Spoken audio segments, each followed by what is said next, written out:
techniques of scientific management given by Frederick Winslow Taylor. He actually gave very interesting techniques, and these techniques are still being implemented in most of the factories. Now he again gave a factory system of management, एक factory को कैसे manage करा जा सकता है. इनके 4 principles हमने previous lectures में कवर कर लिए थे, जो हमने 2 पार्ट्स में डिवाइड करे थे. अब इस लेक्चर में हम लोग कवर करने वाले हैं FW टेलर सर की कुछ टेक्निक्स जो कि इन्होंने अपने रिसर्च पेपर में पब्लिश करी थी. The very first technique that he gave was functional foremanship. Now functional means 2 types of functions according to his technique. Now he divided planning function separately. I will change the color of the marker. He said कि planning function will be different, production function will be different, because he believe जो लोग planning में अच्छे हैं वो लोग execution में अच्छे नहीं हो सकते, जो लोग एग्जीक्यूशन में अच्छे हैं वो लोग प्लानिंग में अच्छे नहीं हो सकते. तो a person who has knowledge, who has experience, who is able to plan out things well should be put under this department, and those persons who are physically strong and those persons who are good at execution of ideas and they are able to manage the things out, they should be put under the production department category. So this was execution department, this was the planning department. So he said that there will be one owner of the factory, the person who owns the factory, he is the owner of the factory. Then he has to select 2 people under him. One person will be the head of planning department, another person will be the head of the production department.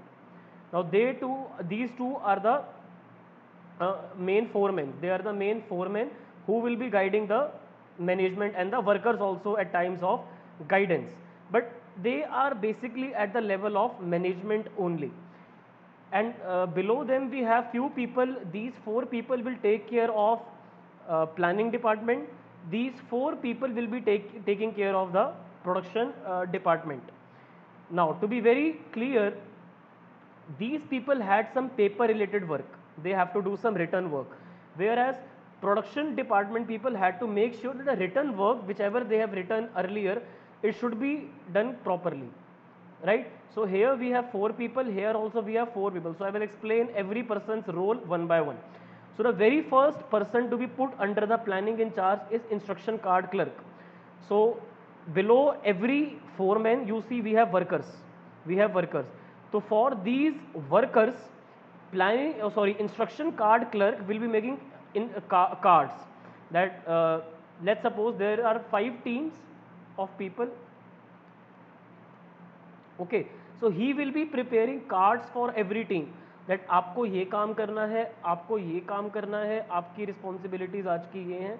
So he had to prepare a card for every team, and to be very specific ना, for every worker he had to make a card कि इस team में जितने भी लोग हैं, मान लो 3 लोग हैं तो तीनों को कार्ड, अगर कॉमन है तो बहुत बढ़िया, बट अगर डिफरेंट है तो डिफरेंट. इसका काम था कार्ड बनाएगा, ये रिटर्न कार्ड बनाएगा. सुबह सुबह जब मॉर्निंग में ये वर्कर्स आएंगे फैक्ट्री में, स्टेप इन करेंगे, तो ये उनके हाथ में कार्ड पकड़ाएगा कि चलो ये आज आपका आज का ये काम है, ठीक है. So he had to write down instructions for the workers, that's why he was called instruction card clerk. Then we had a route clerk.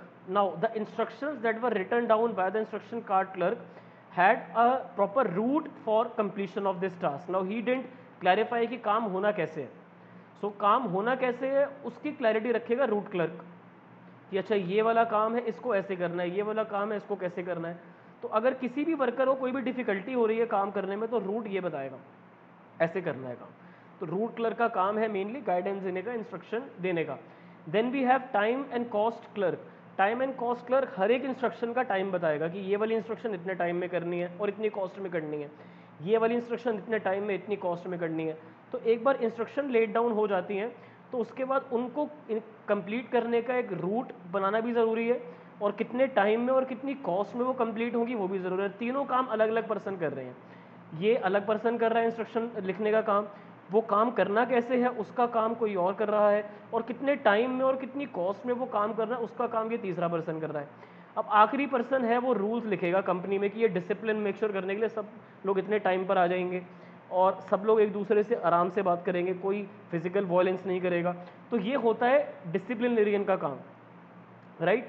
Then भी है, तो ये हो गए 4 लोग. इनको याद रखने का तरीका मैं आपको बता देता हूँ, DIRT, dirt, disciplinarian, instruction card clerk, route clerk, time and cost clerk. तो इनका जो काम है खैर वो इनका सीक्वेंस में चलेगा। सबसे पहले इंस्ट्रक्शन कार्ड क्लर्क इंस्ट्रक्शंस लिखेगा, फिर रूट क्लर्क बताएगा कि वो इंस्ट्रक्शंस कैसे फॉलो करनी है, कितने टाइम में कितनी कॉस्ट में वो इंस्ट्रक्शंस को पूरा करना है, और क्या डिसिप्लिन का ध्यान रखना है उन इंस्ट्रक्शन को पूरा करते टाइम। तो सबसे पहला काम इस पर्सन का है, फिर दूसरा काम इसका है, तीसरा काम इसका है, फोर्थ काम इसका है, ठीक है। तो ये डर्ट वाले लोग आते हैं प्लानिंग इंचार्ज में। Don't go with the word, go with the acronym. एक एक्रोनिम है जो मैंने इनके शॉर्ट फॉर्म के लिए आपकी कन्वीनियंस के लिए बना दिया। अब दूसरी साइड टेलर ने बोला कि ये लोग तो हो गए जो लोग माइंड का काम करेंगे, प्लानिंग का काम करेंगे, ये लोग कार्ड्स वगैरह बनाएंगे और उसमें बताएंगे कि काम कैसे कैसे होना है, बट काम टाइम से हो और अच्छे से हो, क्वालिटी वाला हो, वो ये लोग देखेंगे जो इस डिपार्टमेंट में आ रहे हैं। अब पहला पर्सन होगा स्पीड बॉस, जो जल्दी काम करवाने के लिए वर्कर्स के पास खड़ा रहेगा, ये जल्दी करो देर हो रही है। तो ये इसका काम होगा कि ये वर्कर्स के सर पे खड़ा रहेगा और जल्दी करने के लिए बोलेगा, जल्दी काम करो। इसका यही काम है स्पीड बॉस का। देन है गैंग बॉस। अब गैंग बॉस सुन के बच्चों को ये लगता है कि ये कोई गैंग चलाते हैं और ये वर्कर्स के बॉस होंगे, इनको अलग अलग गैंग मिल जाएंगी, ऐसा नहीं है। गैंग बॉस का काम है कि सही टूल सही जगह पर होना चाहिए। He basically had to make sure कि सही मटेरियल सही जगह पर प्रेजेंट हो, ताकि वर्कर्स को चीज़ों को ढूंढने में कोई दिक्कत परेशानी ना हो। So all he had to do is to make sure that the right tools are available at right place, so that work should not get delayed by any time. Then we had a repair boss who had to make sure कि अगर कोई machine में कुछ problem आ रही है तो ये खुद रिपेयर करे उसको, या फिर किसी एक्सटर्नल पर्सन को बुलाए अगर रिपेयर इसके बियॉन्ड है, तो रिपेयर इससे नहीं हो पा रही है तो। Then we had a inspector. अगर डिसिप्लिन वॉयलेट होगा जो इसने रूल्स बनाए हैं तो फिर इंस्पेक्टर पनिशमेंट देगा, जो भी रूल को वॉयलेट करेगा, जो भी पनिशमेंट होगी वो ये डिसाइड करेगा, ठीक है। तो अब ये सब लोग रूल करेंगे वर्कर्स पे, ठीक है, ये सब लोग रूल कर रहे हैं वर्कर्स पे। अब इसमें ना यूनिटी ऑफ कमांड वॉयलेट हो रहा है, क्योंकि अब इन वर्कर्स को ये 8 लोग में से कोई भी ऑर्डर दे सकता है। तो इसमें यूनिटी ऑफ कमांड तो ये कहता है कि एक सबऑर्डिनेट का एक ही बॉस होगा, बट यहाँ पर तो इन लोगों को इन 8 लोगों से ऑर्डर मिल रहे हैं, ऊपर से ये लोग भी ऑर्डर दे सकते हैं और ये भी ऑर्डर दे सकता है। तो यहाँ पे ना स्केलर चेन और यूनिटी ऑफ कमांड वॉयलेट हो रहे हैं, ठीक है। मेनली यूनिटी ऑफ कमांड यहाँ पर वॉयलेट हो रहा है, क्योंकि यहाँ पर वर्कर्स को कोई भी ऑर्डर दे सकता है, ठीक है। तो कभी कभी ये एमसीक्यू में पूछ लिया जाता है कि फंक्शनल फोरमैनशिप में हेनरी फ्योल का कौन सा प्रिंसिपल वॉयलेट हो गया, तो यहाँ पर यूनिटी ऑफ कमांड वॉयलेट हो गया, क्योंकि वर्कर्स को कोई भी ऑर्डर दे सकता है, ठीक है सर। तो अब ज़रा एक बार इनका रोल देख लेते हैं, ठीक है। ऊपर तो मैंने बता ही दिया कि इसने सेपरेट कर दिया था, फोरमैन जो हो गए वो मैनेजरियल फिगर हो गए, ये सारे आपके फोरमैन हैं, ठीक है, जो हमने भी पीछे पढ़े थे डर्ट वाले। अच्छा, मैंने आपको एक एक्रोनिम नहीं बताया प्रोडक्शन वाले का। प्रोडक्शन वाले का एक्रोनिम है सरजी, SIRG। एस से स्पीड बॉस, आई से आपका इंस्पेक्टर, आर से रिपेयर बॉस, जी से गैंग बॉस, सरजी। और यहाँ पर है डर्ट, ठीक है। Disciplinarian, instruction card clerk, route clerk, time and cost clerk. And यहाँ पे है speed boss, inspector, repair boss, gang boss. तो ये लोग प्रोडक्शन में आते हैं और ये लोग प्लानिंग डिपार्टमेंट के अंडर में आते हैं, ठीक है सर जी। नाउ तो ये सब फोरमैन है, ये सारे फोरमैन हैं, तो ये वर्कर से डेली कांटेक्ट में आते हैं, वर्कर्स को डेली उनका काम समझाते हैं ये। तो टेलर ने कहा कि देखो वर्कर्स की परफॉर्मेंस को इम्प्रूव अगर करना है तो ऐसा प्रिंसिपल, आप ऐसी टेक्निक आपको यूज़ करनी पड़ेगी। और टेलर ने ये कहा कि यार जो लोग प्लानिंग में अच्छे हैं वो लोग एग्जीक्यूशन में अच्छे नहीं हो सकते, तो इन लोगों के डिपार्टमेंट्स अलग अलग कर दो। तो ये जो टेक्निक है ये लोएस्ट लेवल तक जा रही है। लोएस्ट लेवल मतलब ये जो स्पीड बॉस, गैंग बॉस, ये सब लोग हैं, और route clerk, time and cost clerk, instruction card clerk, इन लोगों की रिस्पॉन्सिबिलिटी इतनी होगी कि ये लोग वर्कर से काम अच्छे से करवाएं, और क्योंकि वर्कर के साथ कॉन्टैक्ट में, इसलिए लोग लोएस्ट लेवल पे आते हैं, ठीक है। तो ये फंक्शनल फोरमैनशिप टेक्निक है, क्योंकि ये सारे फोरमैन हैं और अपने अपने फंक्शन कर रहे हैं, तो ये है फंक्शनल फोरमैनशिप टेक्निक।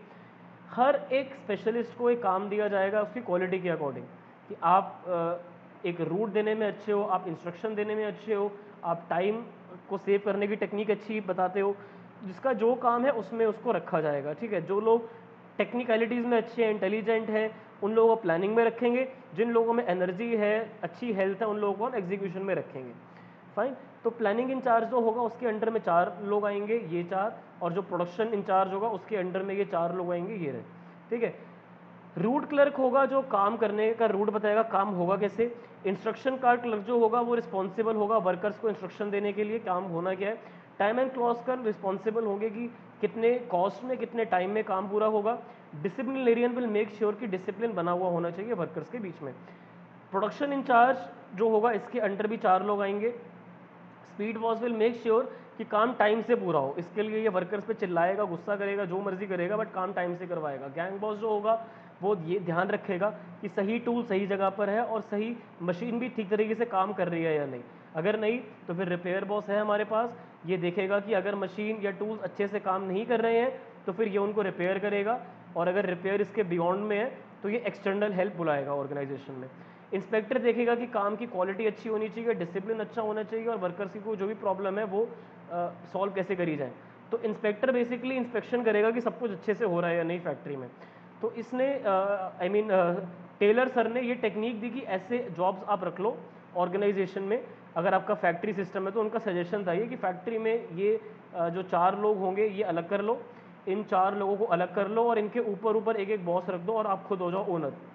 तो ऐसे आप एक फैक्ट्री चला सकते हो। तो एक टेक्निक है, एक टेक्निक दिया, कोई प्रिंसिपल नहीं है कि गाइडलाइन है आपको ऐसे करना है। जनरली ऐसे कहीं सुना है आपने कहीं पे किसी आपके फ्रेंड के फादर कहीं पे रूट क्लर्क है कोई, ये पुरानी टेक्निक जो उन्होंने दी थी वो है, राइट। इसको फॉलो करना है या फिर नहीं करना है ये आपकी मर्जी है, ये एक टेक्निक है काम को पूरा करने के लिए। नाउ नेक्स्ट टेक्निक जो टेलर सर ने दी वो है स्टैंडर्डाइजेशन। स्टैंडर्डाइजेशन गाइस ऐसा करें, टेक्निक्स को ना सेपरेट कर देते हैं, क्योंकि अगर मैं एक ही लेक्चर में सारी टेक्निक्स डाल दूंगा ना तो फिर प्रॉब्लम ये हो जाएगी, जिन बच्चों को कोई स्पेसिफिक टेक्निक देखनी है तो उन बच्चों को फिर ना प्रॉब्लम होगी बीच में ढूंढने में। तो ये इस वाले लेक्चर का टाइटल डाल देंगे हम फंक्शनल फोरमैनशिप, ठीक है, एंड इंट्रोडक्शन ऑफ टेक्निक्स। और स्टैंडर्डाइजेशन और बाकी टेक्निक्स हम सेपरेट लेक्चर्स करके कवर करते हैं, ताकि जिसको कोई स्पेसिफिक टेक्निक देखनी है वो लेक्चर से आप देख पाओगे। For your convenience I am doing this, okay. तो आगे वाली टेक्निक सेपरेट लेक्चर्स में आप आगे देखो। All right.